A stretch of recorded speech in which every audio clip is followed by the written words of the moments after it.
The Malay Peninsula, a lush and tropical land, had long been a crossroads of trade. Arab, Chinese, and Indian merchants traversed its waters, drawn by the allure of spices, silks, and other exotic goods. In the late 18th century, the British East India Company, a powerful trading enterprise, set its sights on this vibrant region. They sought a strategic harbor, a base from which to control trade routes and expand their commercial empire. Penang, an island off the western coast of the peninsula, caught their eye. Captain Francis Light, an ambitious employee of the East India Company, saw Penang's potential. He negotiated with the Sultan of Kedah, securing the island in 1786. Light established Georgetown, named after King George III, as a free port, hoping to attract merchants and ships from across the globe. Penang flourished, becoming a bustling hub for trade in tin, spices, and opium.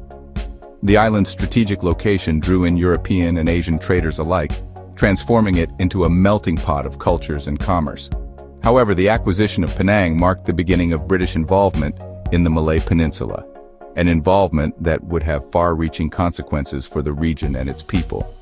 The British presence, initially focused on trade, would gradually expand into political and social spheres, shaping the destiny of Malaya for over a century.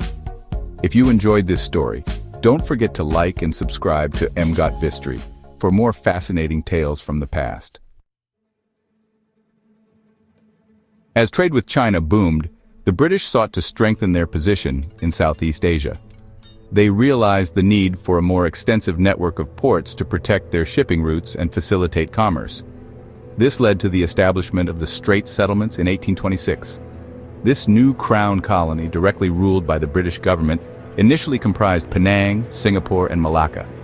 These three strategically located ports formed a triangle of British influence along the vital maritime trade routes of Southeast Asia. The Straits Settlements became a magnet for immigrants, particularly from China and India. Chinese laborers, fleeing poverty and unrest in their homeland, sought opportunities in the tin mines and plantations of Malaya. Indian workers, often indentured, arrived to build infrastructure and work on rubber estates. This influx of migrants transformed the demographic landscape of the peninsula, creating a complex, multi-ethnic society. The British administration in the Straits Settlements, eager to maintain order and maximize revenue, implemented policies that fostered economic growth, but also exacerbated social divisions. They introduced a system of indirect rule in the Malay states, appointing British residents to advise the local sultans. This system, while preserving the facade of Malay rule, allowed the British to exert considerable influence over the peninsula's affairs. The discovery of tin in Perak, one of the Malay states, triggered a power struggle among local chiefs.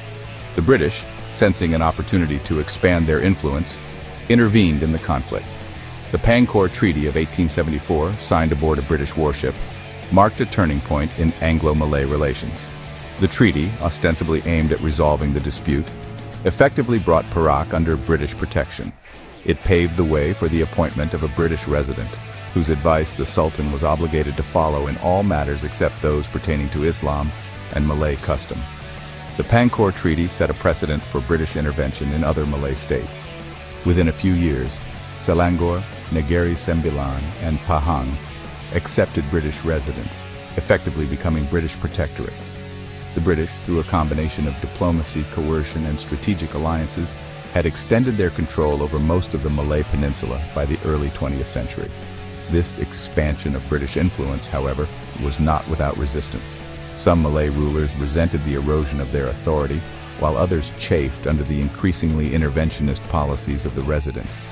The seeds of Malay nationalism were sown during this period, as a growing number of Malays began to question the legitimacy of British rule and to yearn for self-determination. Under British rule, Malaya underwent a period of rapid economic transformation.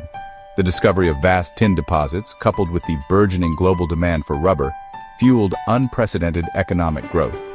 The British, eager to exploit these resources, encouraged investment in mining and plantation agriculture. Capital flowed in from Britain and other parts of the empire, transforming Malaya into a major producer of tin and rubber.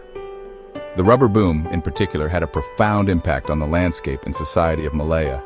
Vast tracts of rainforest were cleared to make way for rubber estates. owned and managed by British companies.